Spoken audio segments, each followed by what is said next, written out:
Too much. Not a whole lot. It's another day in paradise, living the dream. Yeah. How's the weather down by you? Because it's been like ugly up here. Cold, rainy, Did you rainy. get did you get the ice? This morning we had a little. Bella had a 2 hour delay, but that was really it. Mm. What about you, Bruce? It's been fine. It's been rainy all day today. But the sump's holding firm. So far, no water in the basement. Woot That's woot! good. Party time! Yeah. Excellent.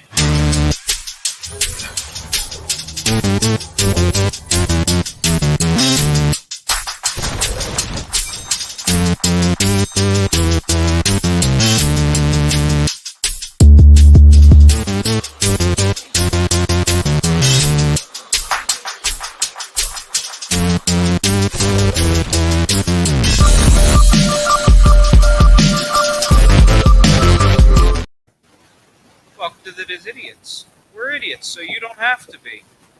I'm Dozer. I'm going to point the wrong direction, but that's Bruce. What's up? That's Brian. Down's pretty easy to get, Yeah, down.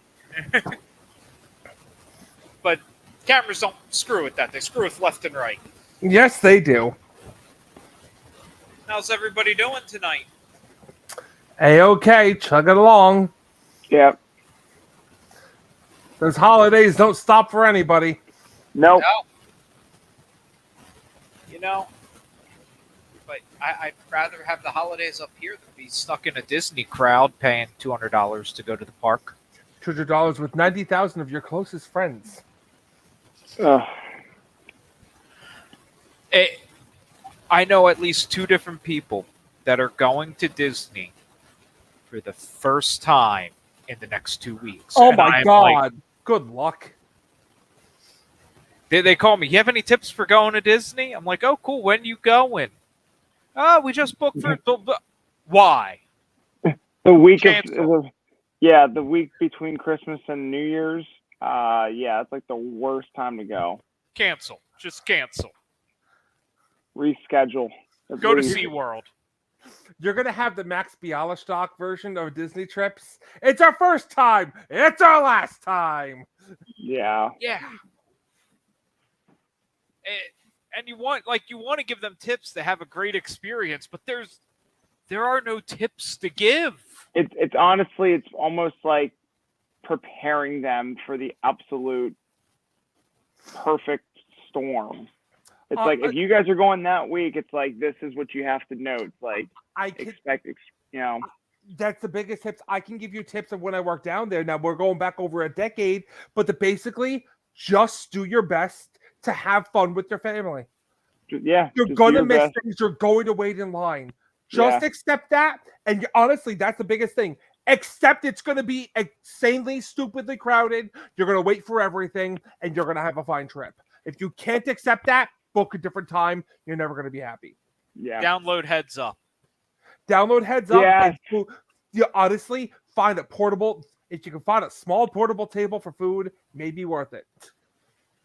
And if not, go on Etsy.com and get the little trash can tablecloths.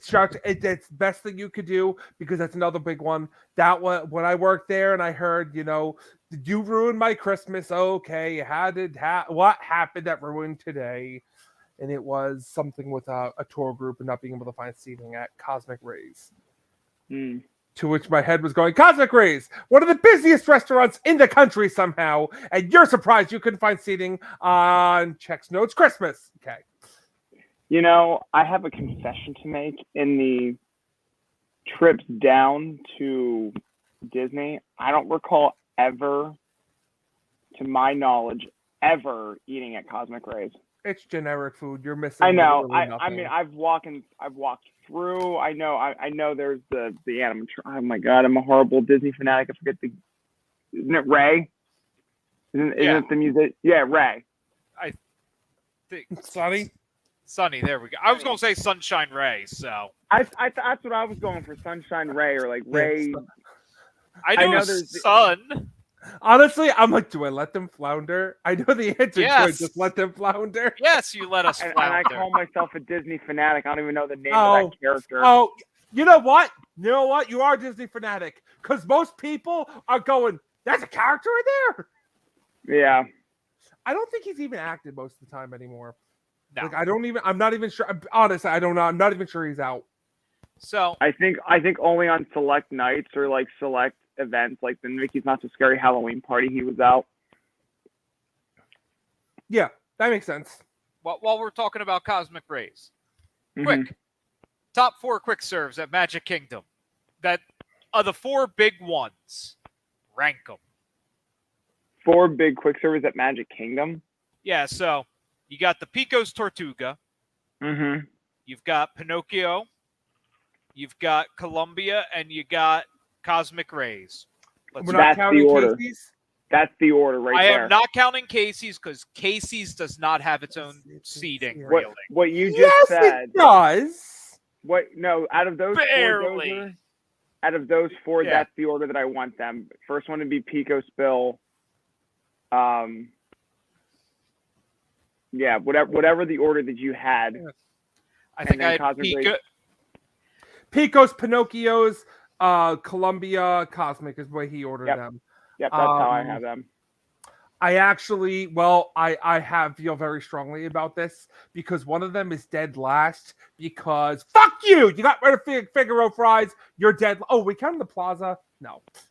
No, that's a sit. That's a down. proper That's sit down. now.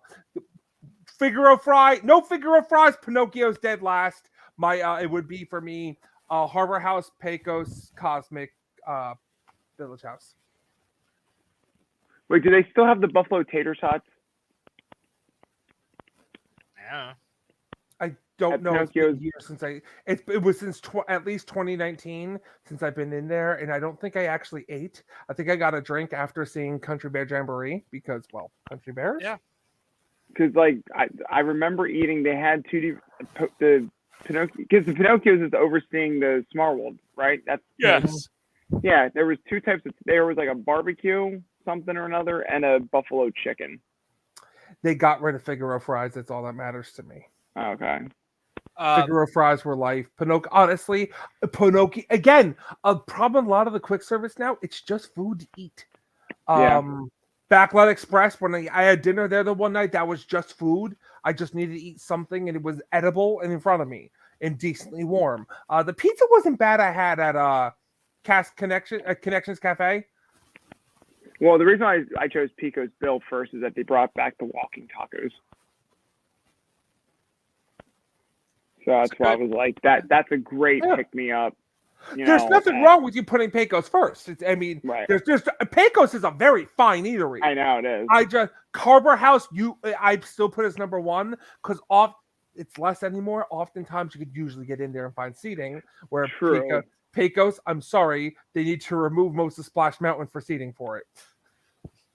So, However, I will say when we went down in May, Pico Spill overflowed the Harbor House. Like they actually, it overflows into Tortuga. Mm-hmm. Like Pecos and Tortuga, I consider the same restaurant. They maybe are. That's, They share the same that's what I kitchen. was thinking. That's what I was thinking of. Wait, Tortuga's only generally open on the busiest days, or was. Yeah. For me, it's Pecos because everything tastes better in Frontierland. Yeah. Even churros for some reason. Then, for me personally, it's Columbia Harbor House. For me as a family man, it's Cosmic Rays. Then Columbia Harbor House. And then the Hess Station on the way into Magic Kingdom. And then the Speedway in Kissimmee. And then Pinocchio Village House. Okay. I thought you were going to throw McDonald's in there somewhere too. No, I could only go. So I already went to a Speedway. Like I That's can't get true. much lower. That's true. Speedway and a Hess. Then Pinocchio's Village. I ate there. I have eaten at Pinocchio Village House once in my life, Mm-hmm. and it maintains my one rule of don't eat in Fantasyland, and I maintain that rule. Get the mac and cheese. Get the pot Mhm. roast mac and cheese, and whatever they're calling Mrs. Potts' cupboard now. You're welcome. That's the best thing you're gonna find there. Have you guys been at Gaston's Tavern? I Not haven't. since they got rid of the best snack on property. What was that? That Pork chop. shank. That pork shank was effing incredible. It was a What was snack it? credit. It's a pork shank. Like a And- big old piece of pork. It was a piece of Instead of pork it- with a bone handle. Instead of a turkey leg, they had a pork shake. They had a pork They shank. actually- They opened up. That's Gaston's opened with that. They got rid of it. The rumors were that they had it as a snack credit. So rumor was they were hemorrhaging money on it. Supposedly, I don't know how much of that I truly believe, but that's it. It was Brian. It was fantastic. It's just I think those was I with you.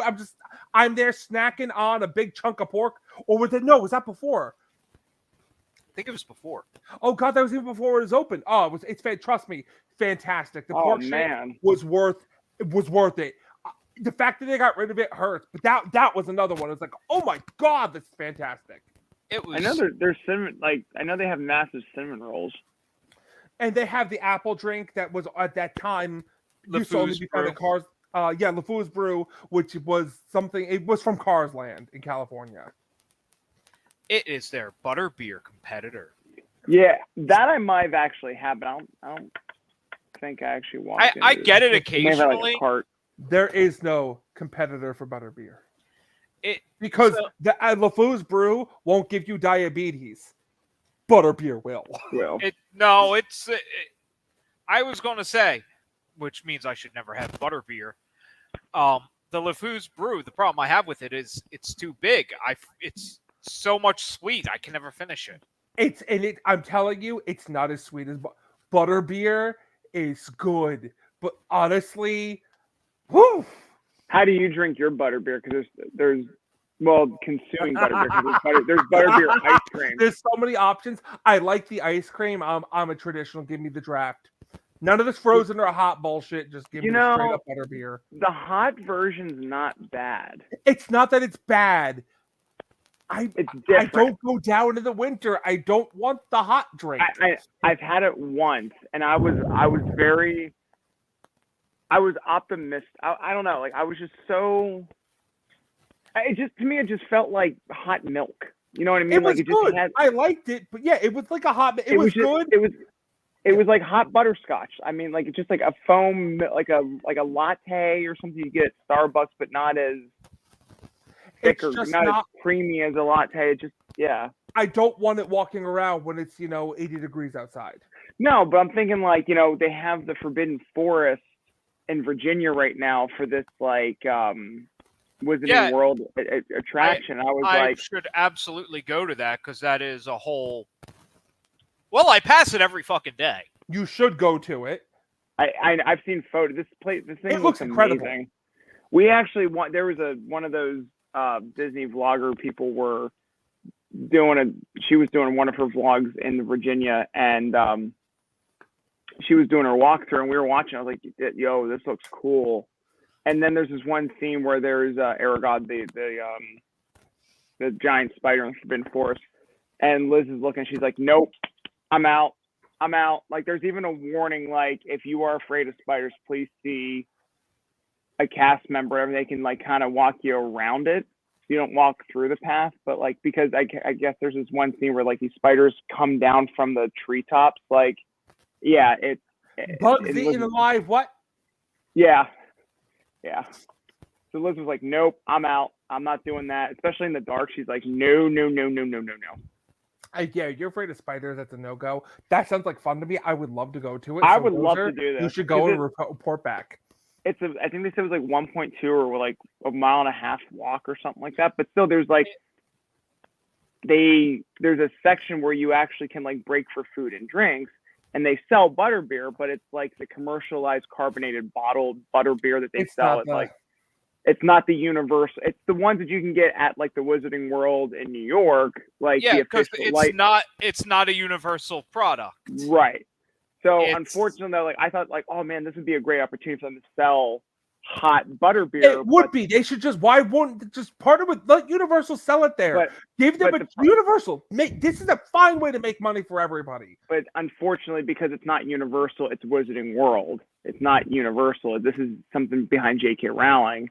They only have the budget to do hot chocolate, and then they can do the commercialized carbonated, charging you $4.50 a bottle butterbeer.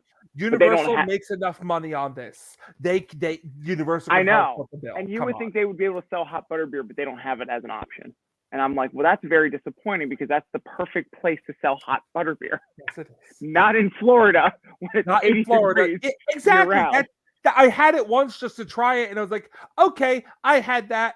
Where are you going? It's time to go back to Finnegan's. I need like something, I don't know, cold and alcoholic. Like, if they really want to make this Wizarding World immersive, I think certain places around the world should only have exclusive things. So, like, if you live in the north, if they're having, warm, hot drinks.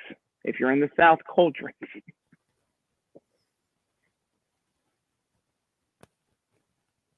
Sorry, I'm on the website right now. Let's see. Tickets start at $27.50. I'm just trying to figure out when it runs till. I don't know. I literally drive by it every day. That's awesome. It's between my house and Bella's school. Oh, wow. It is awesome. 3 miles, well, not even 3 miles from my old house. Like, where is it at? Is it at like a park or like a national park? State park. State park. Might even be a local park, but it's in a park. It's in Leesburg Morven Park.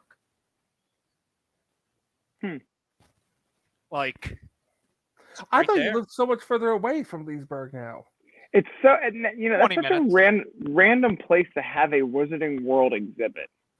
It is and it isn't. Where he is, you could get a tourist group. You need the area. That's the problem. Most major areas don't have the forest setting they would need. How far off is this? Is 95? Far. I was just thinking for like geographic for tourists and traveling. If this is close to like a main road like 95. What Dozer just said, it would also be a trial of it. They want to see what they can do here under a lower capacity crowd. Well, there's actually four. There's actually four going on around the world. It's here, London, Australia, and someplace else. So. Yeah. Westchester. But I'm just saying. Yeah. They may be trying it in smaller areas. Because in America, let's see how it does here before. Let's not put it in our major metropolitan area and then. Look, I just gotta say the DC area. One, people are used to traveling to do shit here because nothing's close. And two, you have to remember, I have seen many a concert at Disney's America. I mean Jiffy Lube Live. That's literally the land. See what you did there. That's interesting. I didn't put the two together. That is actually interesting. My concert venue is on the land for that park. Huh. And irony. The what if scenarios we could go through here. Disney's America theme park. That could be a show in itself. The funnier thing is, I bet you Disney's America would not have a cat dealership in the middle of the parking lot. I don't know. I mean, if they really wanted to go through the Industrial Revolution and going through Disney's History of America, they could have. If they really wanted to do that, they'd build a Diggerland. Isn't that already existing? Yeah. There's just all sorts of history there of Disney wanting to try things or trying things. Remember, Disney would have torn down or gotten rid of a lot less of what Knott's built than Cedar Fair actually did. A lot of things, Disney St. Louis, anybody? There's just a lot of what if you look at I forgot about that. That's a program we need. If somebody needs to do Disney what if. I Because remember. there are you could create stories from a lot of this. The ski lodge, Country Bear Jamboree, baby. What if Disney Quest actually took off? What if Disney Quest Philly finished? What if Disney Quest DC happened? What if? I was just you said Disney Quest. I was going to say Philly, Philly, Philly, Philly. I Hey, they- remember. That's a fact, by the way. If no one knew that, you heard it here. You heard it here first from a Philly boy himself. They broke ground on that shit. I They remember did. it. It was I big. remember that. I was so Yeah. excited for that to happen too, because I remember when I was first introduced to Disney Quest in Florida and how they were gonna be like, yeah, this is just like the prototype, and they're gonna be all over. They're trying to compete against ESPN Zone and all this stuff. But- Foreshadowing. Here's the thing. Foreshadowing, Brian. Yeah, Everything about Disney Quest. I don't think I was excited for any part other than getting a cyberspace mountain. so I was just gonna ask you then. So, was that the only thing that you actually liked about? There were other Disney things I Quest? liked, but for the most, like I liked the elevator. It was a glorified arcade, It literally know, was a yeah. glorified arcade. and Do you like do the you river remember rafting was Yeah. fun-ish. Not gonna lie, on Mickey and Minnie's Runaway Railway, when you pull into the little thing for the river rafting, I got Disney Quest vibes off of that. Yeah. I'm like, but that's it.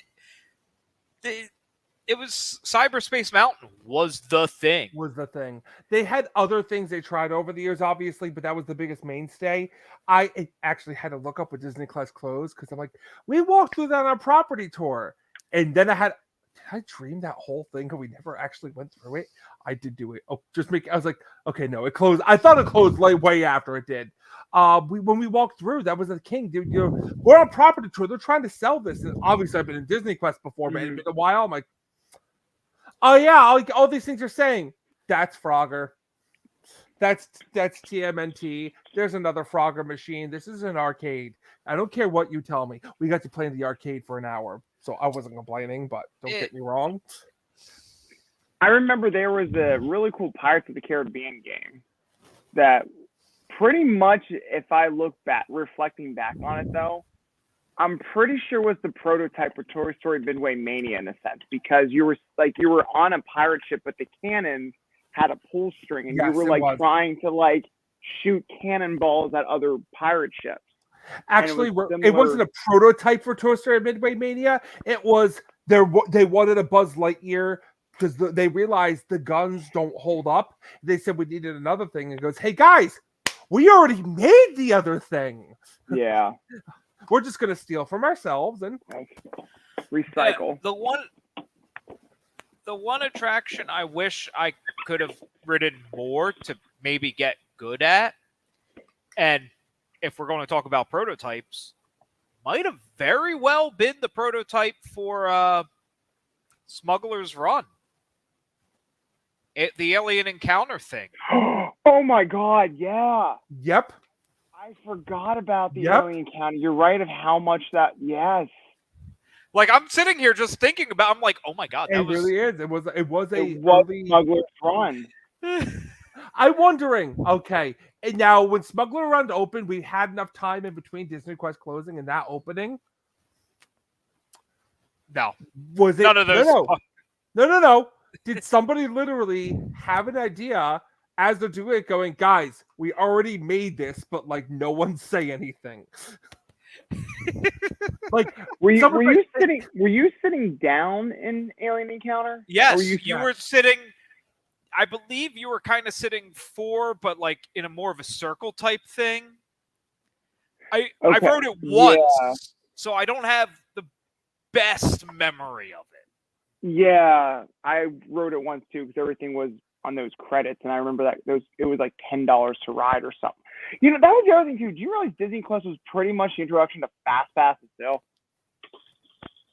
In the sense of like you pay as you go for you buy so many points, but like these rides were worth like X amount of dollars. well, Like, that if you was just wanted- carnival style. Because remember, Disney Quest's whole point of existing was that Yeah. wasn't it? It was to churn out money. That's entire, which is something that I kind of always thought with the Fun and More package, it should have been. I thought it should have been unlimited Disney Quest included, Right. Yeah. just Well, to just to just to incentive more people to do it. If you And- had more word of mouth, it would have improved. yeah, because And- how many credits did they give you if you did the? Because I remember at one point for Park Hopper, when they had the Park Hopper Plus option back It was the on theme Disney parks Plus. Fun and More. You had Yeah. that included Disney Quest and the theme parks Fun and More. So when Disney Quest opened, it was Dave and Buster's style. Everything had a cost. Right. Then it morphed into a time. You bought a 4-hour pass, and you had Unlimited access. When it was that was a all because after a while it worked. But when it didn't, it wasn't like a casual decline. It was whoo! Well, we're closing tomorrow, folks. And I was never there when that change happened. Like I was there right when they first opened because it was the Dave and Buster's concept, pay as you go, or you can like buy you buy so many tokens up front on a card, like a prepaid card. And then talk about having your centerpiece attraction be of a franchise that nobody remembers. The 'Cause Mighty just Ducks. think, yeah, at the end of the life, the Mighty Ducks cartoon. Yeah. I don't think I ever And even played that game. shit was always broken and always had a ridiculous line. I never played it because I'm like, I'm not waiting for that. Doesn't look fun. I tried the Aladdin virtual reality, like Magic Carpet Challenge, whatever it was. That was stupid. Because very gimmicky. Yeah, all it really was like, honestly, ironic. I'm pretty sure, again, reflecting. So the seats for the Aladdin Magic Carpet ride, I'm pretty sure were the same seats that they used for Avatar Flight of Passage. That they just connected them all together because literally you were in this motorcycle style seat with a giant VR helmet, and then you were flying on the magic carpet that way.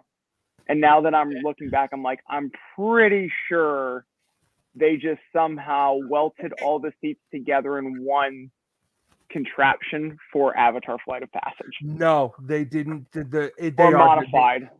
They used the mod. They used the idea and model for it. Having actually tried it, and getting a very good look at the inner machinations real quick of what's going on there. When I'm getting up from the seat, just going, "Oh, hold on, I can't fit. I'm gonna get off real fast. Oh, I need to bend down to what's going on under here." It's the same model and idea, but they definitely built they modified it because it just with the restraints in it, where there were put restraints on the Aladdin one would have been different. Right. Hey, don't forget about Comics Unleashed or whatever that thing was. Where you wore the VR headset and they were the things that jutted out into the middle of the. Yeah, I don't can't remember that. I can't believe you just mentioned that because I forgot it existed until you said it, and I think most of the world's better. Did we just awaken something? Is the Disney apocalypse about to happen? Because they remember. It's like Freddy. They remembered me. I don't remember Freddy's that. back. I can tell you where they were, kind of what it was. I cannot tell you where the line was for this thing or where the entrance was. I remember no way to get on it. But they just were these like floating barges stolen from Tatooine. And you just kind of stood on this peninsula. You put on your VR headset. You had a fake light laser sword. Oh! Now I remember. I don't know if anyone ever actually wrote it. It wasn't Star Wars though, was it? No, they didn't own that. It was Comics Unleashed. It was some comic game, I think was the name. It was something like that. It's just one of those. And it was with an X. Comics. Oh. Unfortunately, Disney Quest had a lot of ideas that were fun blue sky ideas, but not in practicality. It's like when Horror Nights said we're going to do a VR attraction, and it ended up being some shitty escape room with one VR element. Universal still owes me money back. They never acknowledged my letter. Screw you. So if you're listening to this, Universal, screw you. But that's a problem. They got gimmicky like that, where it worked. The Aladdin, for example, worked for a certain period of time, but then they'd fall off. That's why some of them, a lot of the times, they stopped caring about them. It was because what's the point? No one's writing it. No one was doing it anyway. Yeah. And we're going to replace it in 2 months. That was the issue with Disney Quest. It never stuck, and it was basically Disney just saying we're going to make this work, and it never did. Hey, you want to talk about maintenance that never happened? Those monster trucks you drove through the maze, the RC trucks. Mm-hmm. That shit was always broken. Yes. I don't remember any of this. I spent a lot of time at Disney Quest, and a lot of it sucked. It doesn't matter. If that's the real unfortunate part, is you think they would, they just never found a way to get it to hold. Well, Bruce, speaking of Universal, have you heard about the great movie Escapes? What about them? Actual reviews? Not very much in actual reviews. I've heard a few actual reviews about this. And overall, Back to the Future, everyone is saying hands down is by far out of this world. From what everyone has been telling me, between the two escape rooms, Back to the Future is basically they undersold Back to the Future. For what people are saying. They're like, yo, you guys, like, how can you guys basically sell the escape film? Well, that I understand. I think from what I've been hearing is that the creative department put their heart and soul into making these escape rooms, and I think they wanted to do more of nostalgic, old Hollywood, old Universal escape rooms. And I think corporate came in and was like, hey, our latest franchise is Jurassic World. You may want to just do one of like a hot franchise and then do one of the old one. But like, I think Universal was trying to push Jurassic World as kind of its headliner main escape room. Because that's like the way how they were promoting it initially, was like the logos and just the footage of the escape room itself, where it was like the science lab and how you can. And they were kind of keeping everything Back to the Future kind of hush-hush. They didn't want to show what the rooms look like. So they were kind of promoting it in that way. But overall, though, from what people were saying about Back to the Future, they were just like, on an emotional level, if you are a fan of the film, they're like, this is by far the closest thing that we'll get to a fourth movie. Just with the overall story and how immersive it is.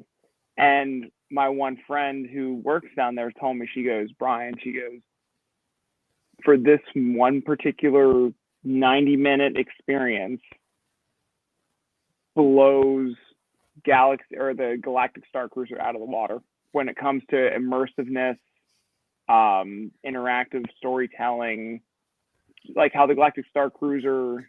Well, a shorter experience is always going to do that. And also, she does work for the company.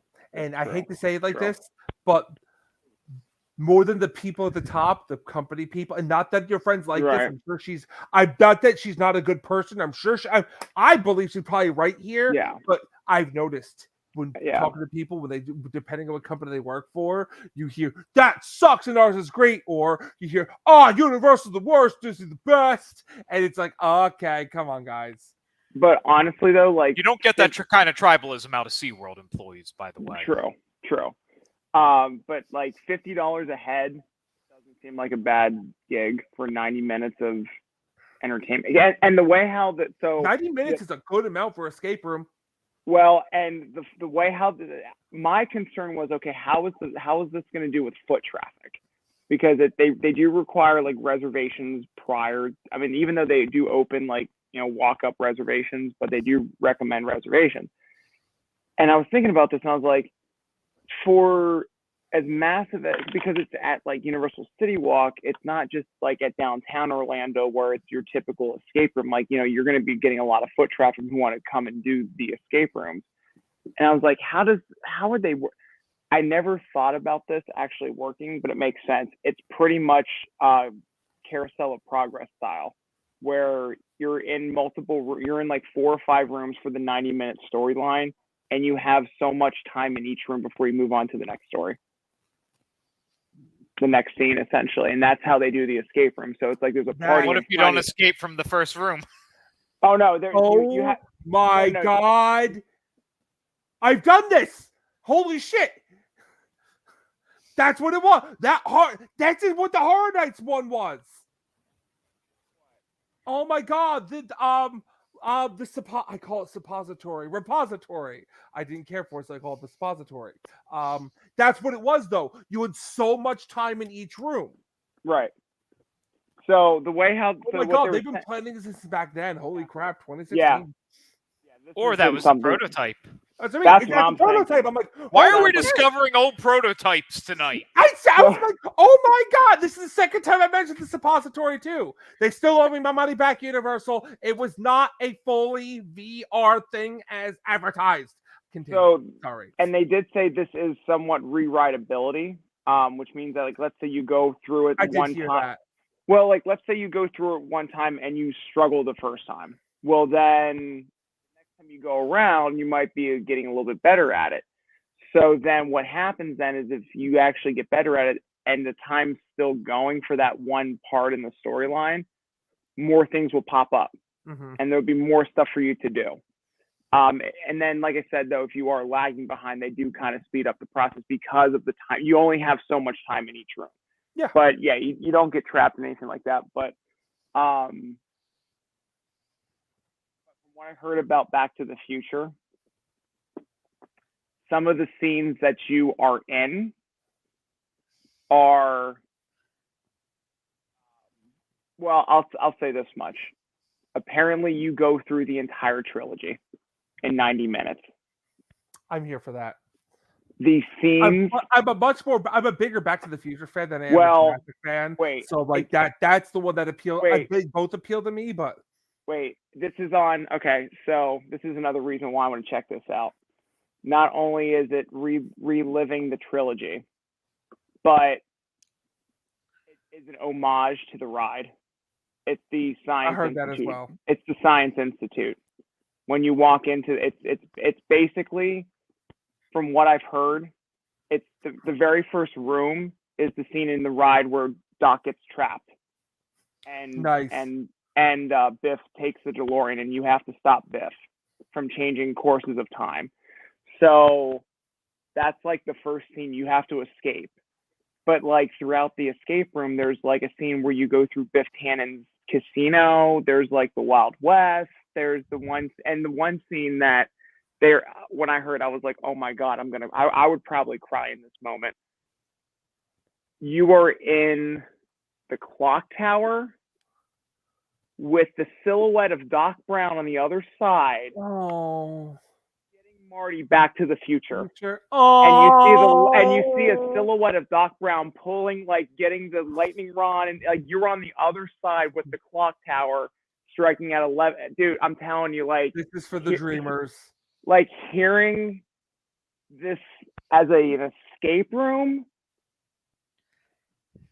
unbelievable.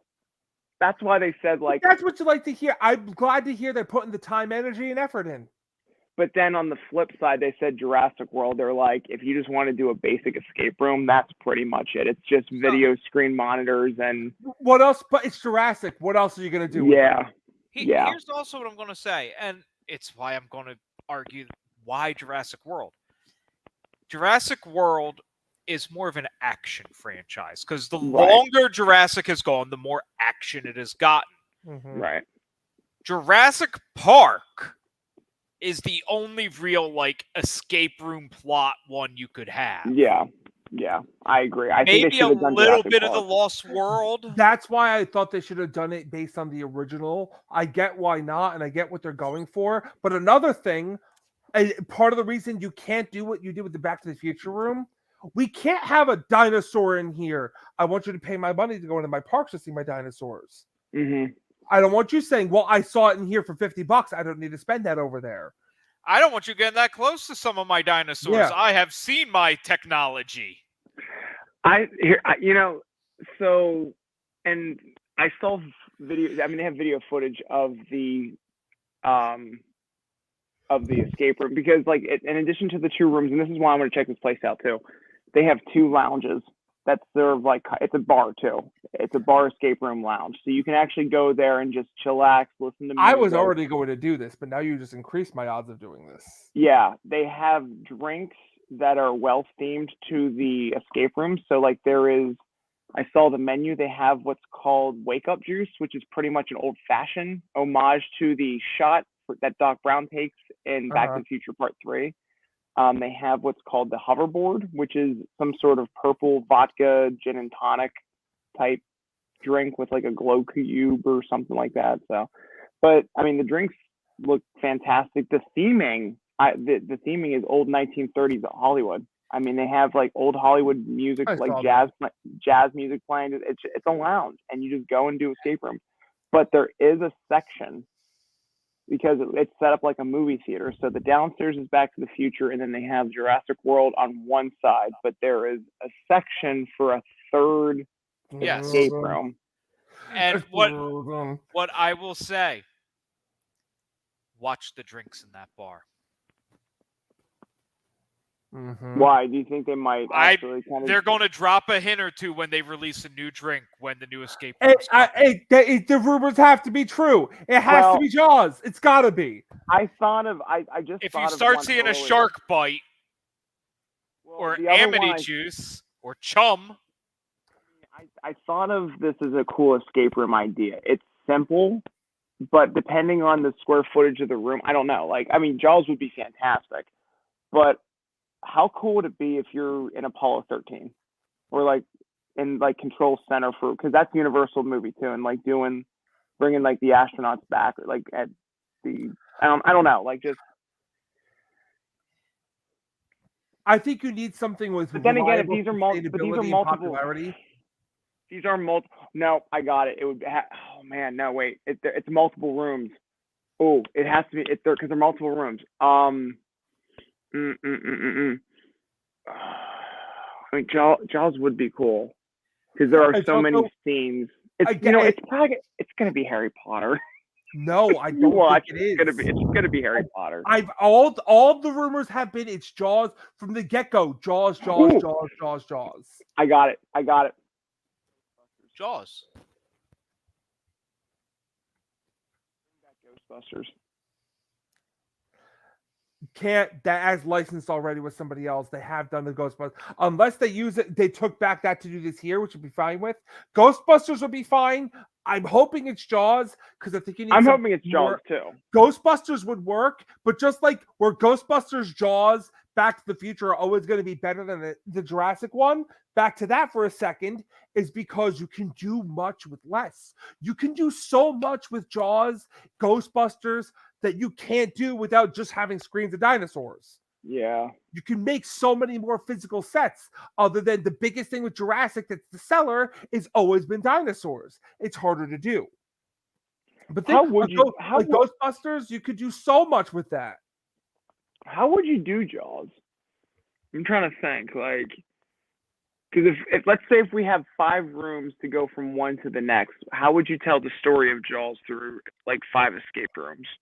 What scenes? I guess what I'm asking you, Bruce, is like what scenes would you want to put in for your Jaws escape room? Obviously, a beach boardwalk scene on the Orca. Definitely on the Orca. On the Orca beach boardwalk scene. Probably one in what's his name's cabin. You could do one in there. The planning or even the planning and the plotting. So for the beach boardwalk, how would you try to escape that room? Get on the boat. Get off the beach. Boat. Don't get trampled to death. Yeah, we got to get on to the next room. True. I'm sure they'll find some way to make it all Or tie show in. me proof that shark's there or something, and then moving on to planning how we're going to catch that shark. Yeah. Predator. Honestly, the first rule would just be get them off the beach. You have to, everybody onto or get them out of the water. On the shore, get out of the water. Predator would be good. Unless it's something like Stranger Things. Honestly, remember, Universal Monsters is always an outlier. I know. I'm thinking even Hey. I was even thinking at one point, I was thinking, ooh, what about like the Mummy? I think if honestly, if it's not going to be like a classic thing like Jaws, I'd expect something Secret Life of Pets or something very kid friendly. But see, this is not drawn to kids because it's a bar. It's a bar that has games. Like I don't think You can, but one of my point. That's why I think you don't need all of them. I think they could be tempted to have one because if enough adults watch it, they're liable to say, "Get drunk and go have fun in Minions." True. Plus, hey, the adults do that one. Oh, you want your little kid, your kid to come with us? You have almost a gimme one. Not make it. I'm not saying make it super that easy, but almost make it a gimme.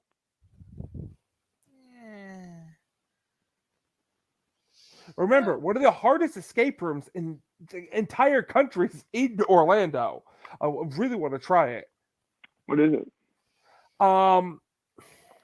It's like the cabin, or what's it called? I have to look it up, but it's in Orlando. It's like an escape a cabin thing. I know people have tried it, and they said no one's gotten out. They said it is by far the hardest one they've ever done.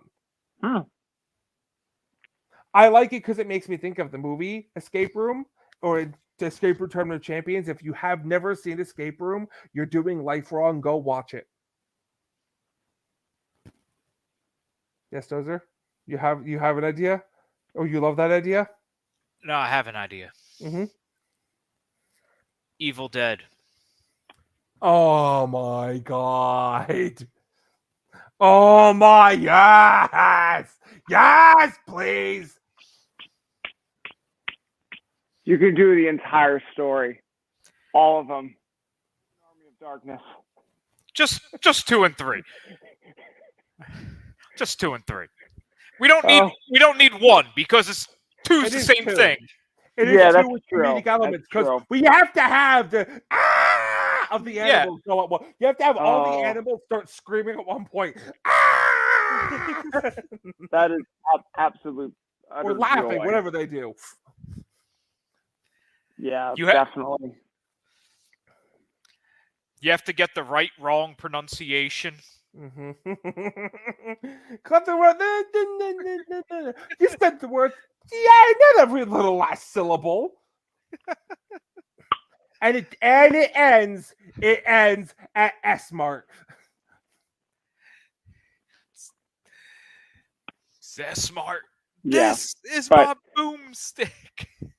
Bruce, you want to go down to the escape room and give these a whirl? I'm going. Well, I'm definitely. That's what you said. I'm going to check it out. I'm like, I thought that was a foregone conclusion for us. You know me. I love escape rooms. Back to the Future one. Once they announced it, I'm like, that's it. That's the one I want to do. I want to go down just to do I mean, for $50, I think it's well worth it. 90 minutes. I mean, that's. It's expensive, but you're also at a major theme park destination. Yeah, it's a city walk, but you're right. It's not for 90 minutes. That's bad. What I'm saying. Considering like the Void, all right, when the Void before the pandemic happened, how Disney had the Void virtual reality escape room experience thing. Did you know how much they charged that? $75. Was it? I was gonna say I thought it was like $60. It was like $70-$80 a person. That was like for one attraction. Now, granted, the Void had like I think 4 or 5 attractions that you could do. They did, but they were going to make a Wreck-It Ralph one. That was the big. That was the big rumor and idea going around. Right. And it was like $80 an attraction. And it's like when let's say you want to do a party of like, 5 or 6, or, you want to stay there for a few hours. And thing is, these attractions only lasted 30 minutes for the Void. They weren't like a 90-minute thing. They were, I think, at most maybe an hour. So, I'm like, $50 for 90 that's a pretty good deal. Because they built it for capacity. What can't Disney do lately? Right. And then you can also do a private, and this is really cool too. The private, up to, I think up to 8 guests, $300 just to do it. Like regardless of how many people. I think a minimum of 2, maximum of 8. I think. But it's just a flat rate of $300. Yeah, it's like flat rate of $300, which to me that's a steal. Yeah, I think it's Jasper. I think it's fantastic. I definitely want to do it. That's just for one escape room, though. It's not for both. Well, that's how it is anywhere else. You can only pay for one. One, right? What they should do is create bundles. No, you run into too many. That will kill your capacity. That would kill the capacity. Now, what they really should do, especially if you want to talk about setting things up, you should offer a discount. What on earth are you? Okay. That's like a discount with going to the park. No. Sorry, discount on like mini golf. Hey, while you're waiting, here's a discount to go do the mini golf. Ooh. Or which I've never done that I've always wanted to do because it looks awesome. Or if Universal wants to take a page out of Disney for you really just ask them if they want to do that. The answer is yes. Well, no. Here's why. You know how Disney has the Park Hopper Water Plus option now. You can actually get. Now they've had it for decades. Yeah. Anyway, something of that kind of package deal where if they can upgrade. That would only work by admitting the biggest thing they try to get away with that Dozer hates. That Volcano Bay is not. I really have to admit Volcano Bay does not count as a game. Yeah. It would have to, because that would have to be just saying there's not much else to add other than mini golf, a movie, or escape room. Or do something where it's like if you stay on property, you can receive like a $10. They already can do that if they needed to. Yeah. At the end of the day, talk all you want. That escape room, that's not built. It's built for tourists, but it's not built for tourists. No. That is the local thing. Yeah. And I think City Walk does a better job of this than Disney Springs does, because they both have that area to be the spot where the locals also go. Mm-hmm. And I think City Walk does a better job of having it be a place locals go, but really being able to maintain it with the tourists. Whereas Disney Springs, it's wonderful. It's beautiful. There's tons of shopping. It's just slowly like crumbled. Which isn't surprising. The only difference between the two, you are forced to go through City Walk unless you're staying at a Universal Resort. Yeah. And even that, I shouldn't say that. Even then, you have to end up in City Walk at some point. No matter what, you have to go to City Walk. So, but you're right. That's what it is. And I'm not surprised Disney Springs went down like that, because frankly, when I'm like, you basically just turn this into a mall. That ain't going to last. Well, here's the thing. It'll last. Like, I have never been in Disney Springs in the past, 5 years where it is not mobbed to the hilt. Yeah. I agree. I feel like any day that I go to Disney Springs, it's like a day at a theme park. It's just, where are these crowds coming from? It's insane. And most of the shops aren't built for it. Even WAD. WAD is...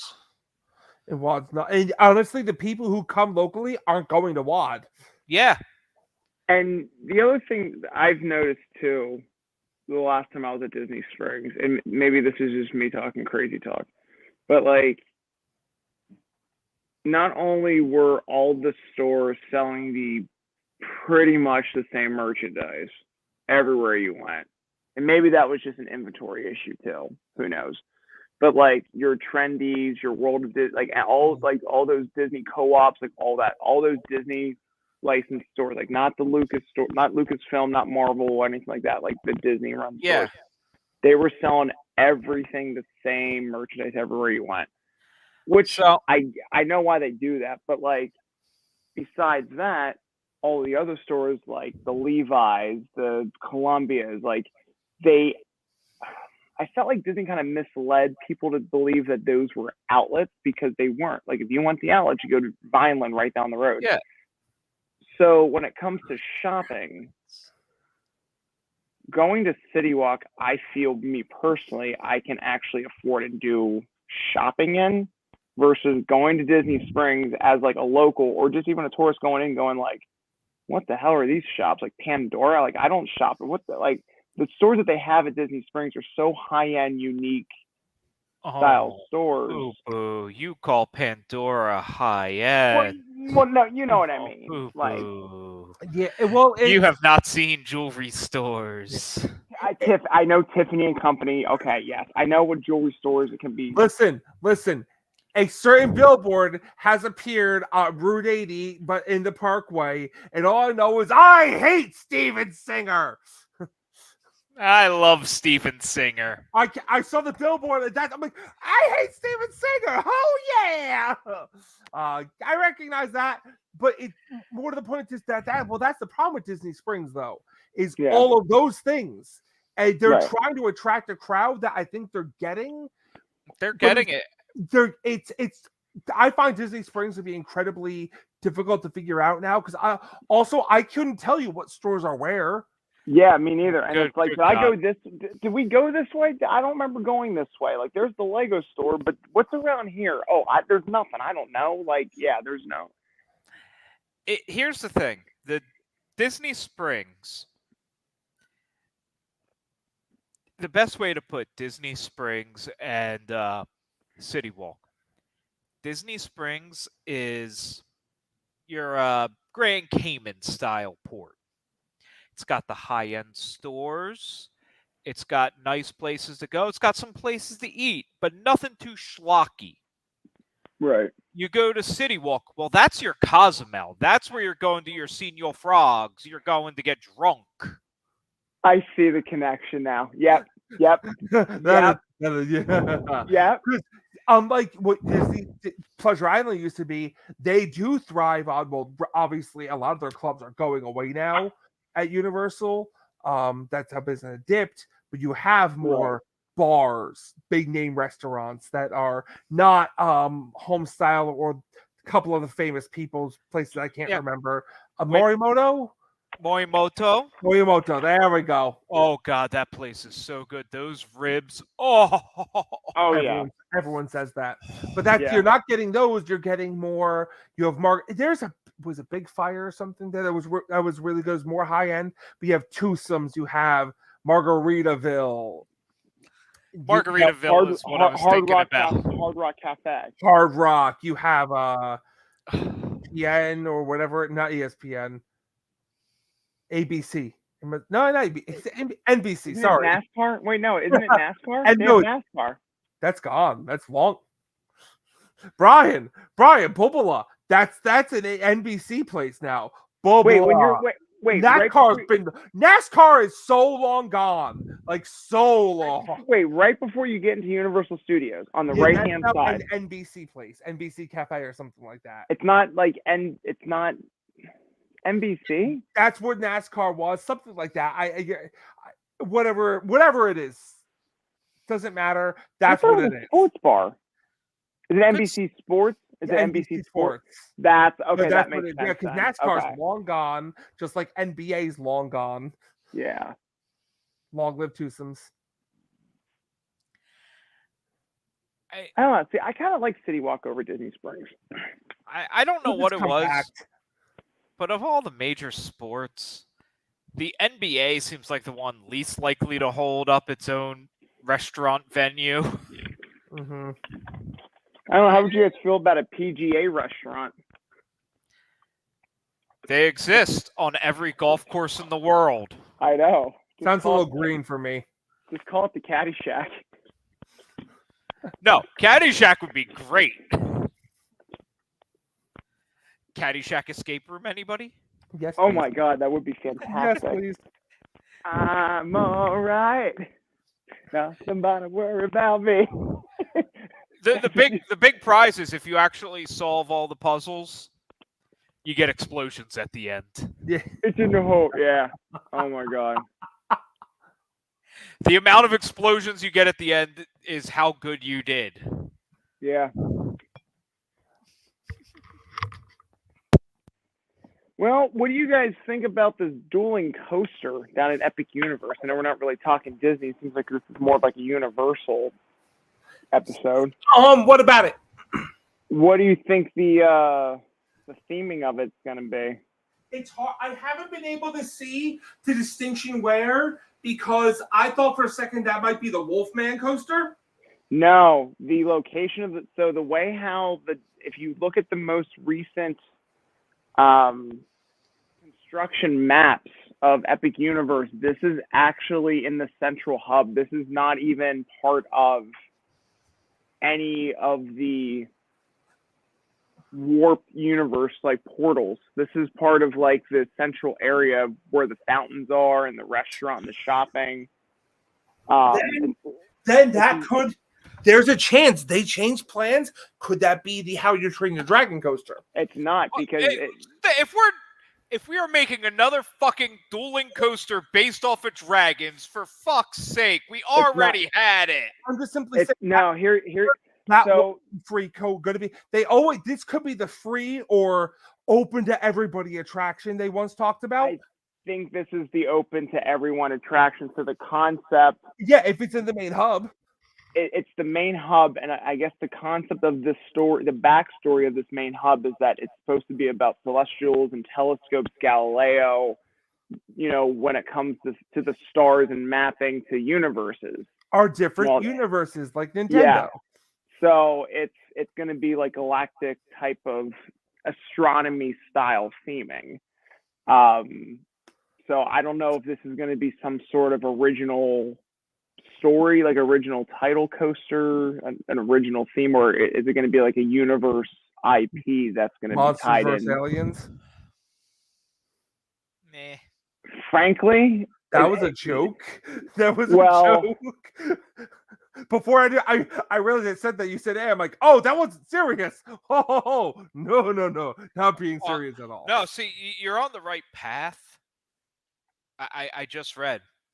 It's Cowboys vs. Aliens. That I'd be fine with. I like that movie. I don't know. When I first heard that it was a dueling coaster, I just had this vibe of it's going to be Fast and the Furious, where it's like street racing cars. Oh, almost like, I don't know. Could that be the thing they're opening in California? Yeah. I could see it being Fast and Furious. Yellow. Now they could be repainting the track, but I don't know. The track's like a bright yellow. Well, we won't know until they.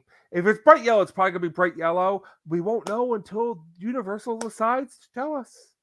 Yeah. It's Transformers. Could be. I kind of hope to be honestly, I hope to be an original, just something that's not an IP. If they're trying to just do like a generic style hub to open to the world.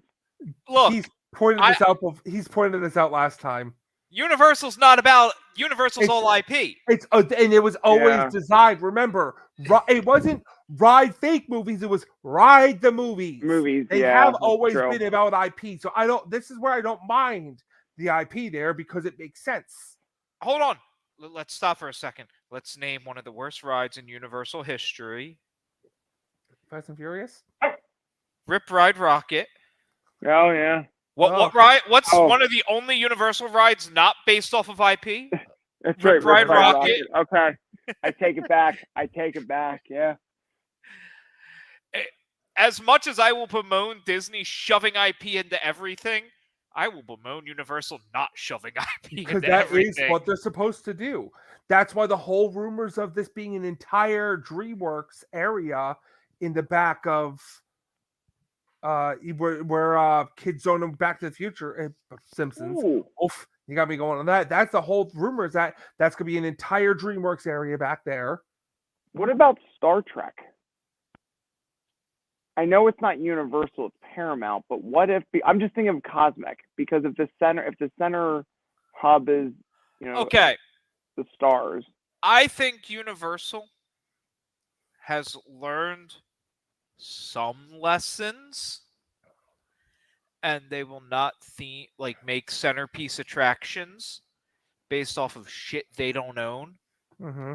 and they are not going to get a long-term, like in perpetuity theme park license for Star Trek, because Paramount still operates parks in the world. Other Star Trek coasters exist. We have to see what they do with this, because what they in theory they could do could be at the same time a promotion for Epic Universe itself. Could it have one theme? Could it be we're going to go through all the universes, a piece of every universe you're going to be going through? Oh, I see what And just say, I'm not saying it is or isn't. I'm just saying, if for all we know at this point, it could be something like that. It could be who knows what with Epic Universe, all bets are off. Nobody knows anything. Yeah. Well, I should say that somebody knows something. I just hope they know what they're doing. Yeah. You're suggesting that maybe the dueling coaster could be something along the lines of like covering. It could just be promoting a all the universal lands. theme. Yeah, like literally. Get on your star, Mario Galaxy. Oh, like instead of a monorail, it's a roller coaster. It could simply just be this is promoting Universal itself. A Universal blast off. Yeah. Beep beep. I'm just trying to go through the Universal library of just trying to think of stuff that would be Apollo related 13, the roller coaster. Apollo 13, the roller coaster. Dueling. It'd be a dueling coaster. Sure, you're trying to dock. You're trying to dock the lunar lander. Yeah. Why the fuck not? But I do have Disney news. Yeah? Ish. Art Smith's Homecoming opened at MCO. It has a second location. Okay. So, Disney. Their drinks are to die for. They're divine. I know where I'm going to get drunk at the airport before my flight home. I don't remember the food. The food was fine, I suppose, but the drinks were fantastic. I believe my bartender's name was Jessica. What? I'm going to go there one time, Jessica. You remember Bruce? You mean that guy who wouldn't get drunk? Yep. Backstory for you: I was waiting for my friend to pick me up, and that's where I had parked. I introduced myself to the bartender. At one point, I said, "By the way, I'm done after this. You can cash me out." And she looks at me and she goes, "I am so glad you said that. I was just talking to my manager. We have to cut you off some point, but about 4 minutes ago, you didn't walk. You didn't run. You danced your way to and from the bathroom. I have no idea how much you can put in yourself." That's wild. I will say, though, that is one of the big problems with Disney Springs. I don't feel like there are a lot of the bars I could just walk up to and drink. Like, they all feel too much restaurant first, right. Bar second. Even like Jack Lindsay's, which is a bar. It feels too much like a restaurant for me to just want to go belly up. Well, no one should go drink at T-Rex Cafe. That bar is complete trash and should be condemned. We're aware. There's an octopus over the bar, folks. I mean, the way how like you have reservations for Jack Lindsay's blows me. It's like these are bars. Like Gideon's Bakery is another one too. I'm like, even it's the Irish, the one there. I'm not sure you can just walk in at the bar anymore. Raglan Road, Raglan Road, thank you. it ain't a bar. It is a restaurant because there Yeah. are 4,000 tables at that place. It is the cosmic rays of Rays sit-down of dining. Because it's always Yeah. busy. They always have people in there. There's always a wait. Mobbed, and it's delicious. And you get It's good.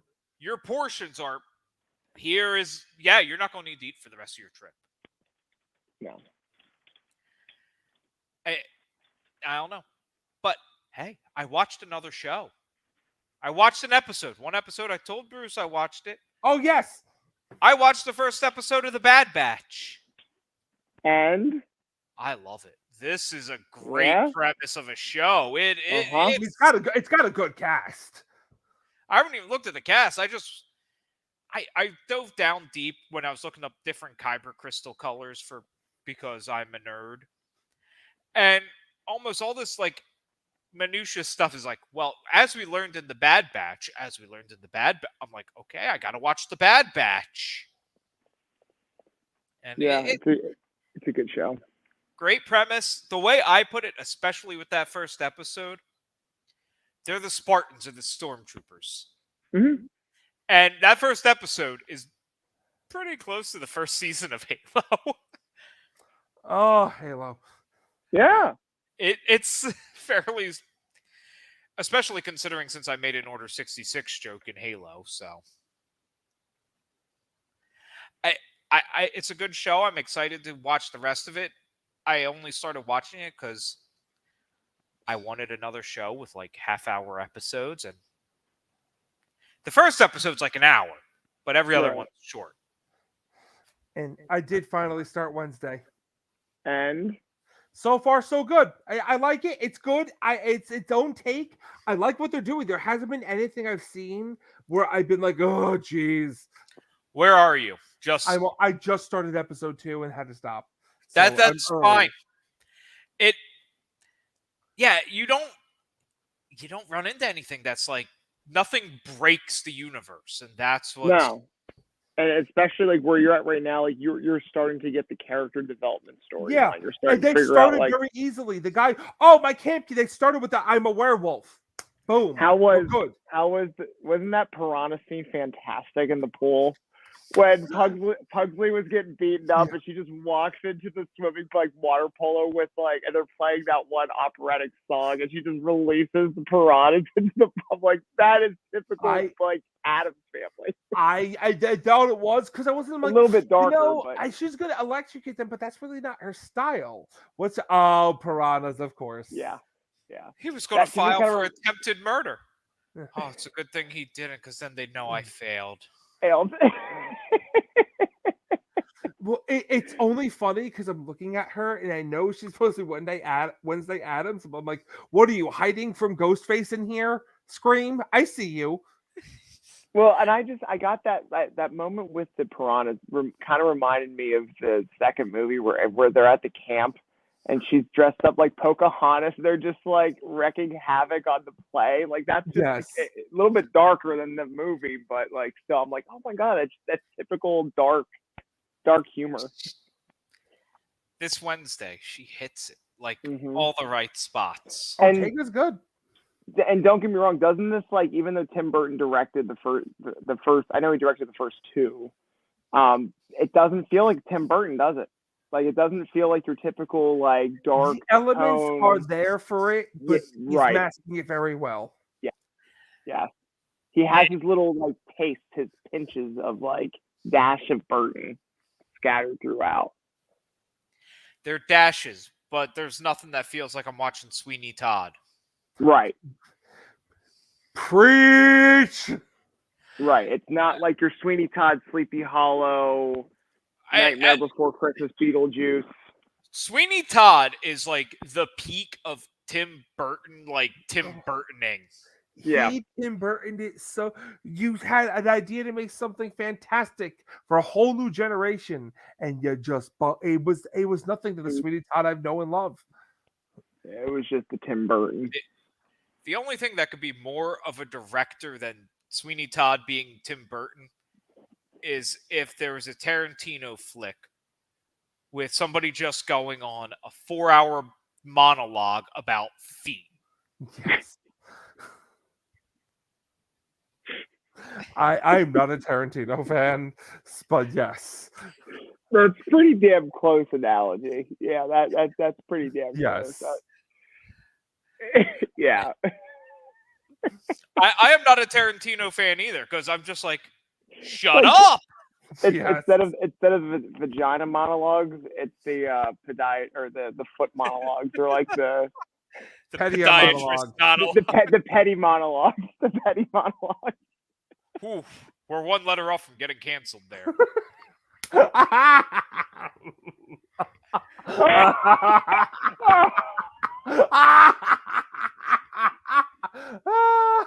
I think we're canceled already. I think that's the end of it. Oh, It's been real and it's been fun, kids. Walked right into that one. Woo! Is this the Sandman now? With the Oh convention my of serial God. killers? No, I almost watched that one, but I decided not to. Yeah, What, I haven't watched Sandman on yet. Netflix. It's good. It's good. It's a good. I thought I knew more of the comics than I did because I'm like, whoa, it goes way beyond than I realized. But it's good. I liked it. Look, it needs to be another couple decades older before I actually put it on. I know. You know, maybe next year I'll start Stranger Things. I heard that's a good show or something. You haven't watched Stranger Things yet? No, I haven't finished Game of Thrones. Oh, Not- how far along are you with that? With that fucking ending, you're better off. I think I ended at season 3 6 years ago. That's a good way to end it. That's a good season to end it on. Maybe watch one more season to kind of sum up the Red Wedding. But yeah, no, it's It's kind of like the vibe I got, and I'm like, yeah, okay. I kind of stopped when I'm like, he's never finishing the other books. He's never getting there. Yeah, that last season was terrible. Westworld's a good show. Unfortunately, they're canceling that. I feel like HBO. The whole thing with DC right now. Oh my God! We fired Cavill. Westworld has had its time. I liked the first 2 seasons a lot. Then it dipped. It dipped fast. Yeah. I haven't seen the end. I hear it does end really well, but it dipped very, very fast. Yeah, DC. This is crazy. It's not though. This is what they need. I know. I think it's just because the whole point that Black Adam comes out, they have the post-credit scene with Henry Cavill as Superman. They're trying to, wind up this revamp DC universe, Avengers style umbrella connection films. And then Henry Cavill's promised he's back at Warner Brothers, and then all of a sudden he's like, "Nope, actually that was a lie." They were like, "Yeah, we're done." This is like the biggest problem we're having with DC at the moment is they can't even commit to the rebooting the shit. Yeah. And now, it sounds like they want to go with a younger Superman now. I think so. They don't have this. They want to get a younger. No, I think it even sounds like they don't plan to have Superman in his initial plans because let's face it, you can add him back. You can add any of the mainstays in at any point, and you're fine. I think the only 2 projects that are still greenlit currently are the Joker with Joaquin Phoenix. Because it doesn't need to be tied to anything. Because it's not supposed to be. They said it was non-canonical. Yeah. Your movie was a hit. You can't just make it canonical. So doesn't work that way. It's that one, and I think they're in negotiations for Wonder Woman 3. But after that, that's it. Like because that's when you may not need to change. Gunn may plan to keep her, so that may work. It could be very in that. For all we know, Wonder Woman 3 could be secretly a crisis plotline where it just unites everything. True. They could just be sitting there going, Wonder Woman's hard to get right. We got it right. Let's stop. Let's keep it right. Yeah. It's a lot goes in thinking of going into this. Gunn's planning something big and everlasting. Well, you Right. can't just Marvel did this. Well, we all saw it unfold. These plans were concrete. Yeah. And they had it where it all said, okay, that worked. We had plan 2 ready. Well, okay, what did we plan after this if this worked? Here's your next piece of the puzzle. And it just ballooned from there. So Right. I give Gunn a lot of credit for what he wants to do. No. No, I agree. I do give him a lot of credit that what he wants to do too. And frankly, like, yeah, I mean, if he has an ideal vision of, I mean, look, if it's anything like Suicide Squad or Guardians of the Galaxy, I'm on board. Like, if he's gonna start going deep cuts with characters and bringing, but I think he's gonna have to tone back his humor on that. I'm sure. People. Yeah, no, I'm sure. No, Yeah, absolutely. Get out of there. But I don't know. It's interesting because even the talks now for this Flash movie, they're looking at anywhere from just deleting Michael Keaton to just canceling it altogether to rebooting it, like just yeah. You already threw. You know what the problem I have with that is? You can't be whimbling on this. You threw Batgirl away already before you give that movie a chance. Then you need to shelve out. And on top of all this, there is potential of another writer's strike on the horizon. How can there not be if you're going to cancel all the projects? Well, it's not just canceling. It's primarily dealing with the streaming services. They're not getting royalties. Yes, because of streaming. That's why. Because their contracts as they were currently. That the thing I'm noticing here is no one ever updated the contracts. The companies didn't say, "Hey, we're doing this," and no one thought until it was too late. Of whoa, give me I'm supposed to have rights in this thing. What the hell? Right. If nobody saw this coming, they're fucking morons. Oh no, I'm pretty no, they're morons because it's the gold rush. It was the whole idea of streaming services, just the whole idea of like people not wanting to pay for cable anymore, providing the streaming services. So they were just like, oh, we're gonna just do, and now it's going full circle because these streaming services like Netflix now is going to be airing commercials because they're running out of money. And they're having like providers like you and I subscribers basically canceling subscriptions because they would only stream something for binge or whatever and then canceling the subscription service because they already watched the show. Now writers are out of money because there's no syndication. The films are essentially downloaded onto like a flash drive, like a streaming service to watch it once or whenever and then be done watching it. Yeah. Mm-hmm. So it's history repeating itself all over again. It's like XM radio. XM radio is another perfect example. People, when XM first came out, it was commercial-free radio, and all these channels, and yada, yada, yada. Well, now you pay for XM radio. Well, guess what? You get the same 5 songs on the same channels, and then there's like a promo ad of other channels on the channel that you're listening to. But it's technically not a commercial since it's for their own service. Well, on some of the other channels like Howard Stern or those news channels on XM, you get some ads, sponsorships. That's not XM. That's not XM. That's the channel of broadcasting's fault. The question I had, the fact that XM radio is surviving in the days of Android Auto is amazing. No, what's Android Auto? I don't even know what that is. Just like having. I plug my phone into my car. I have Spotify. I have Pandora. I have Apple Play. Apple Music. Okay. Considering they got rid of, and I had a fight to get it on my car. I have a lifetime price on it. I'm in bonus time on it already with my car. I fought to get the lifetime on it. They don't do that anymore. It's by month only, and at that you can do so much easier. Well, and the sheer fact that I can have an XM radio subscription. Why can't I have an XM radio subscription? Why do I need to have, my car has an XM radio subscription. If I want my other car to have an XM radio subscription, why do I have to get another one? Yes. I can't listen to it twice. Actually, yeah, you can because with my wife's car, I have my subscription on hers. I have XM radio through my car and her car too. everyone I've seen, it's by radio. It was by car. What you might be doing something to do with the app now. You could actually access it. Yes. They may have other plans now, but for years it was absolutely each car. And like if my lifetime is on this car, I can't transfer to another one, and I knew that going in. They used to say you could. Now I know for a while that they were doing it was less money. It was you have one, tell you what, add another one for half. Yes. Yeah, that's what it was. I only had to pay additional like $4.99 a month by adding her card. But yeah, they started doing that. They started realizing, that's a better cash grab. Right.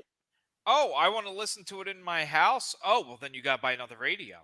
Oh, and yeah, you got to buy another license to use it. Yeah, that's a come on. That was all just getting like But if Netflix, like, as long as Netflix still has an ad-free tier, I'm okay. That's what's Netflix is apparently going to have the base being an ad, and then having the next level up being ad free. Because here's my question: are they gonna? Because right now I think I pay about $14.99 a month for Netflix. Are they gonna say is that the basic package for me to upgrade? Don't know. I bet you they will, because I thought they were. I actually believe they want to do the $10. Thought it was gonna be. I heard it was gonna be 10 for the ad, 15 for the regular. But they're gonna do when they're doing this, it's gonna be during the password crackdown. So I think the key for Netflix here is to do the cheaper one to try and get new subscribers, than to try and make all the current subscribers upgrade. Now, I'm not saying 2 years down the road they won't shift them all slowly in general, to that. You want to try to compete with everybody else. You have to have something in that ad range of being 10, because you're going to have closer to Disney and everything else. But then as they can go up, you can go up. But that's why it makes sense to do that. So that's where the new subscribers are going to be. Although most other people are going to say, I'm already at 15, keep it, or fuck it, I don't need Netflix anyway. Well, Disney's already slapping 15 on me because I didn't sign up for the free bundle package. I'm paying $15 for Disney. Yeah, but Disney Plus. You are Disney Plus inherently doesn't have commercials. That's what I'm saying. You want to be under that. That's true. They don't have commercials. The day that Disney starts doing commercials for 15 a month is the day that I will uproar. Hey. So, of all the streaming services, Disney Plus would get the most blowback for adding commercials. Mm-hmm. Yeah. Because you could easily go, your content is inherently targeted at kids. There's no way around it, even though there's plenty that's not for kids on there. Disney, in and of itself, is inherently targeted at kids, and that's how it would be seen, and that would get pushed back to the high heavens. If you're non-Disney people, you probably wouldn't have any interest in it if you just had no kids. It would be like, I'm trying to think of an adult-oriented episode or something on Disney Plus that's adult-oriented. That's not really drawn for kids. Deadpool? That's a commercial. Deadpool. There it is. Logan. This feature film of Deadpool is brought to you by Gerber Baby. Like, or like Deadpool tonight has been featured by what's like a toy that kids would play, like Beyblades. Yeah, or Furbies or something. Well, to be fair though, however, time out. We have one problem with doing this. Deadpool would want it that way. That's true. It actually fits the theme here. It does. That would be a Deadpool thing, or having it be chimichanga. Speaking of Deadpool, it's official that Josh Brolin's back as Cable for Deadpool 3. Yes. So this is going to be like the more and more I'm hearing about this cast, I feel like this is going to be like Avengers Endgame quality Deadpool film, like just star-studded cameo. This is going to be potentially be the tie that binds. You're going to have all sorts of X-Men in here. Yeah. Like, I have a feeling we're going to be seeing, like, pretty much Hey. like Patrick. We're going to see Patrick Stewart, Ian McKellen, James Mangold. We're probably going to see Kelsey Grammer is coming back as the Beast. Apparently, there's rumor that the Beast is coming back. Kelsey Grammer. I mean, like, Oh my God, they're doing X-Men Crisis on Infinite Earths. yeah, it's no. Actually, the rumor is it's Deadpool kills the X-Men universe. They're doing the Deadpool kill series, and it's Oh, X-Men. that would be so good. That's the rumor. That the rumor is that they're. That's my how you God, reboot it. Can we just have an entire thing of That's- Deadpool kills the X-Men, Deadpool kills the MCU, and then somehow, some way, Deadpool kills the So- non-sanctioned knockoff and make a DC knockoff? Deadpool kills Deadpool. The alleged story of Deadpool 3 is that because of the events of that happened in Deadpool 2 with him time traveling and going through and correcting the mistakes, like killing Ryan Reynolds for Green Lantern and fixing the Wolverine, Yeah. Deadpool, all this stuff. So what is official casting in addition to Josh Brolin is that Owen Wilson will be reprising his role from the show Loki in Deadpool 3. So the concept of this movie is that because of the events of Deadpool 2, Owen Wilson is stopping Logan and Deadpool from altering the course of time. And in doing so, what's happening is that Deadpool goes, oh, really? Well, watch what happens. I'm going to kill everyone in the X-Men. So, like, in doing so, he is going through one by one, knocking off. So it's a buddy cop, like a team up, like Starsky and Hutch, but it's Logan and Deadpool. Yeah, I'm done. You don't have to say anymore. Take That's my money. the story. Sold. That's I will pay Owen for Wilson extra is access to chasing- this. Yeah. What So nobody tells you is this is actually how Kang gets defeated. Like, I'm really excited about this movie. Like, I don't care how the X-Men are tied into this, but the idea that Owen Wilson is either teaming up or chasing down. The rumor is that he's chasing down Logan and Deadpool. He would be chasing them down because they would have created a paradox and everything. Yeah, they're fugitives. Like, they're fugitives on the run. So I'm like, this is going to be fantastic because they're throwing Loki into the mix in it. I'm like, this is great. You know, so I'm like, hey, look at that. That's what I love. Everyone's like, it's so big, but it's so big they can do the smallest things to make everything matter. Oh, why? Put him in. Why? That ties us to everything. And maybe Dozier could be right. We don't realize it yet. The movie's gonna happen. Kang's gonna be defeated all because of the events of this movie. And not just that too, but like it is the way to reboot the X-Men. Like if there is a way to kind of pass the torch in a way that this is pass the torch without having to do that schlocky movie of passing the torch. Right. It's literally just killing them off. You know, which would have been Days of Future Past, but who's counting what? The only thing I want is in the movie him killing like both Xaviers and both Magnetos, and sitting there going, "Didn't I already kill you?" That's actually, I think, the game plan is that they actually want to have James McAvoy and Michael Fassbender also in this film reprising their roles. Like, they are going full, like... I would assume if you're going to have X-Men, you're going to have the new... yeah, because the concept is, it's called, the alleged title is called Deadpool Kills the Fox Universe. Like... I would be very okay with this. Like, hold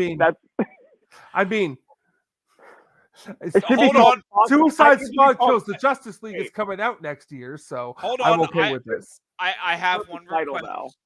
I got the perfect title because I can hear the song in the movie trailer. Deadpool, Fox on the Run. Deadpool, Fox you. Fox you. Oh, Fox you. I like it. I have one request. Dear Deadpool, I have a selection of Fantastic Four that really need to die. Please. Thank you. Both? Or just the... No. You really only need to kill the Miles Teller Fantastic Four. Okay. Mm-hmm. Actually, The other we ones can live and not be tied to anything. I just need to see Miles Teller die. They died in the snap. They never came back. No. I need Deadpool to time travel to before the snap to kill them, so that then their ashes are snapped away Mhm. and never. Like I need to make sure they're dead. Mhm. See that's another cool thing. Like because they said this is a time travel movie again. Like he's not just like going from multiple universes, but he's also time traveling. I would love to know if the Fox universe was there during the Avengers Endgame. They probably could retcon it because remember, Kang is the time. That's why we're going to have the War of the Kangs. Kang Right. inherently is a time traveler. It's funny Right. how this all literally fits in because that's kind of they started in Endgame, but that's the big thing here. It's all about time. Yeah. I want Deadpool to like start healing from the snap. Like somehow he's snapped away and his dust is coming back together. Like he can't be So snapped. he can't be snapped because he can't die. Yeah. You could do so much funny shit with Deadpool because what do you do with a guy who can't die? Pretty much. Just whatever. Make it funny. And they I know. I can't wait. If they can just do. I love this idea of having them kill the Fox universe, whatever you want That's to kill the the that's X-Men. the I that's love the, this idea. That's the running fantastic. rumor. That's the running rumor because they said that Owen Wilson is reprising his role from Loki. So that's would why not the surprise me. why the years return is like, wait a minute, if he's in it, does that mean he's time traveling? And if so, and they're like, yeah, it's because of the repercussion of what happened in 2. He's being chased, but in doing so, he gets in the crossfire. He ends up killing the Fox franchise. And I'm like, and somewhere he ends up animated and tries to kill Homer, but Homer's too dumb to die. oh my god. Because I'm just picturing myself like, can you imagine they even threw in like when they go Fox, like what if they go like Family Guy, like going hardcore, like doing the whole like Disney buying Fox, like going in and like there's like Mickey Mouse signing like a deal with the Fox network, like just shooting the contract up, Okay, like I have never hoped for something more in a Disney movie. Dear Disney, Deadpool only needs to kill one person in the history of the world. Bob Chapek. Please kill Bob Chapek. How? He goes back in time. He just goes to the office. You don't even see Thank the you. face. You just see this like facade silhouette. You just see him go into an office and just like blood splatter, and it's just like on a name placard. You just hear something that's for Genie Plus. Honestly, all it has to be is have a bald guy from the back and just go, walk up. You know you deserve this, don't you? And see the head nod, yes, and the bang.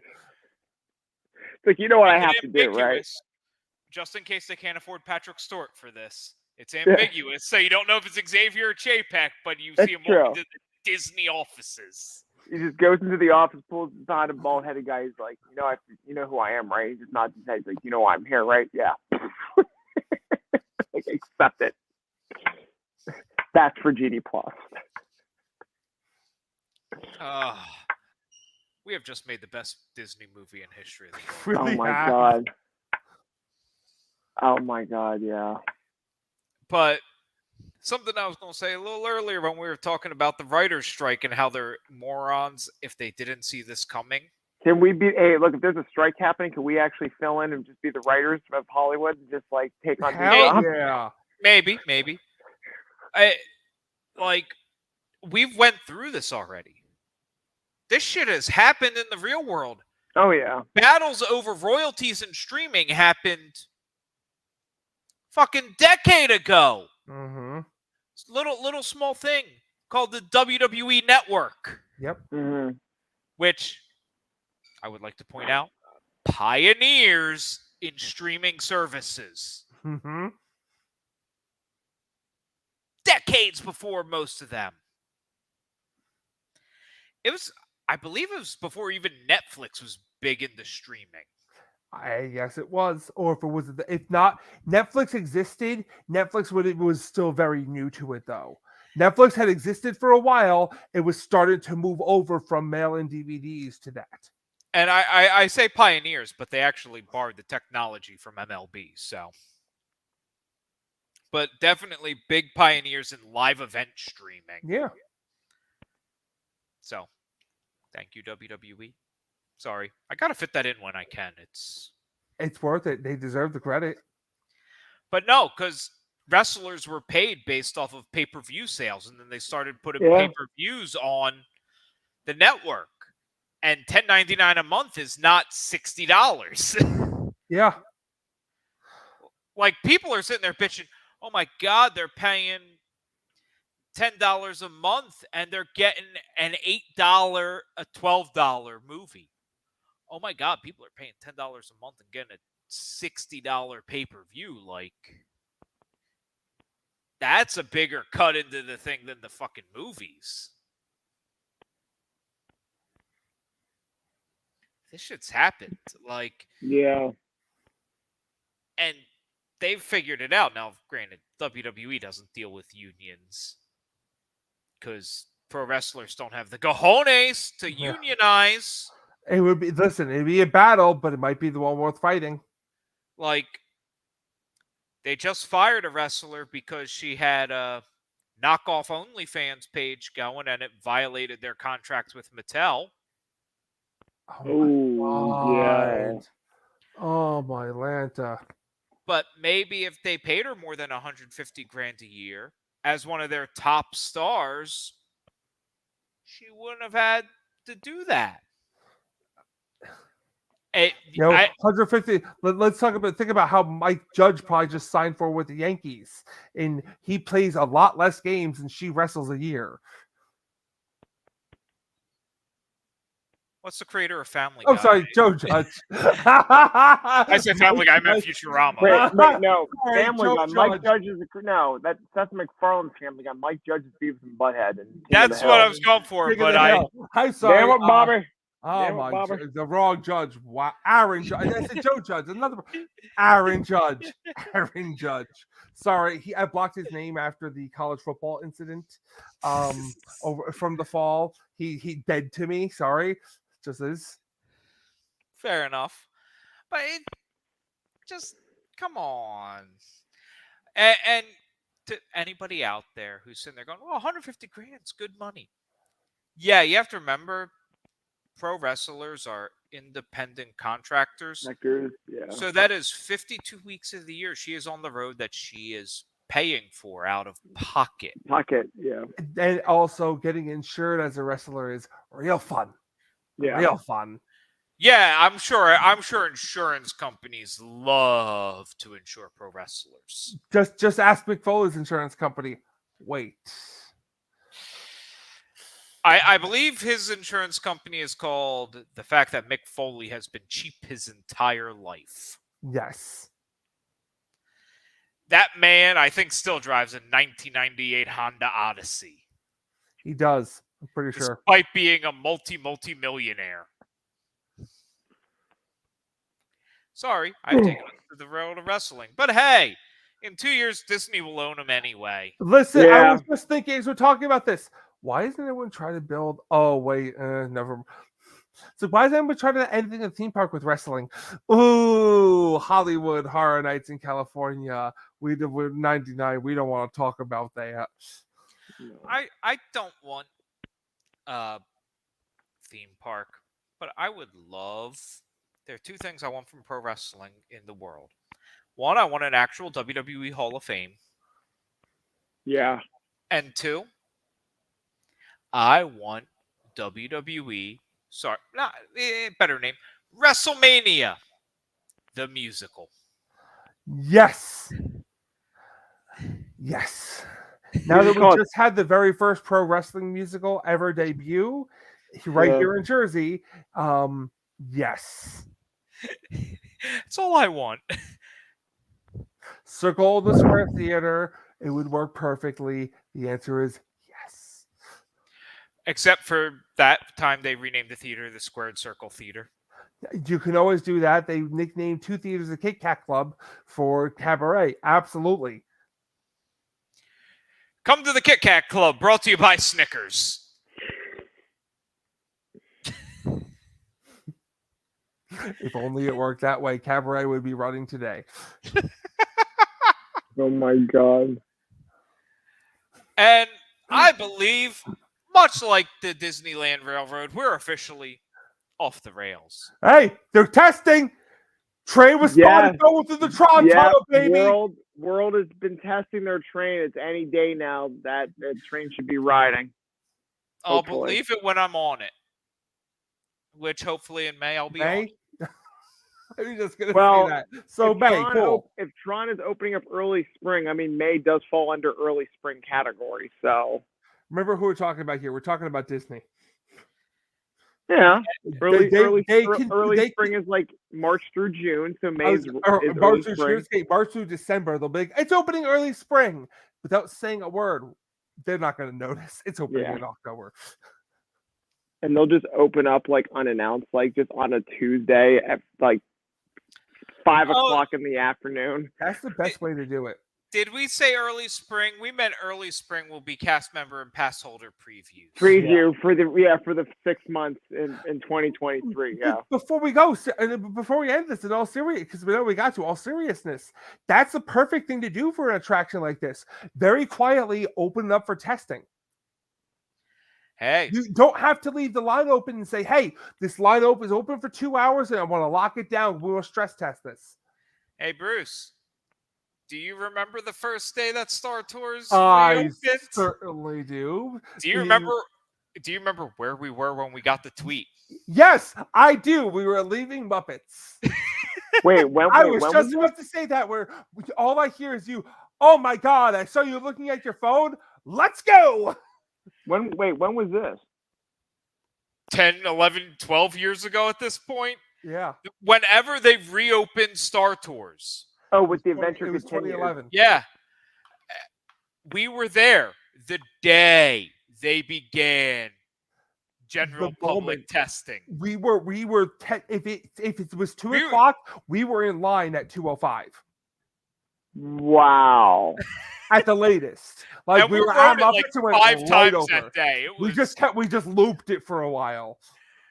We got almost, we didn't get obviously every combination, but we got every possible scene available at that time. Yeah. Wow. That's awesome. I didn't know you guys did that.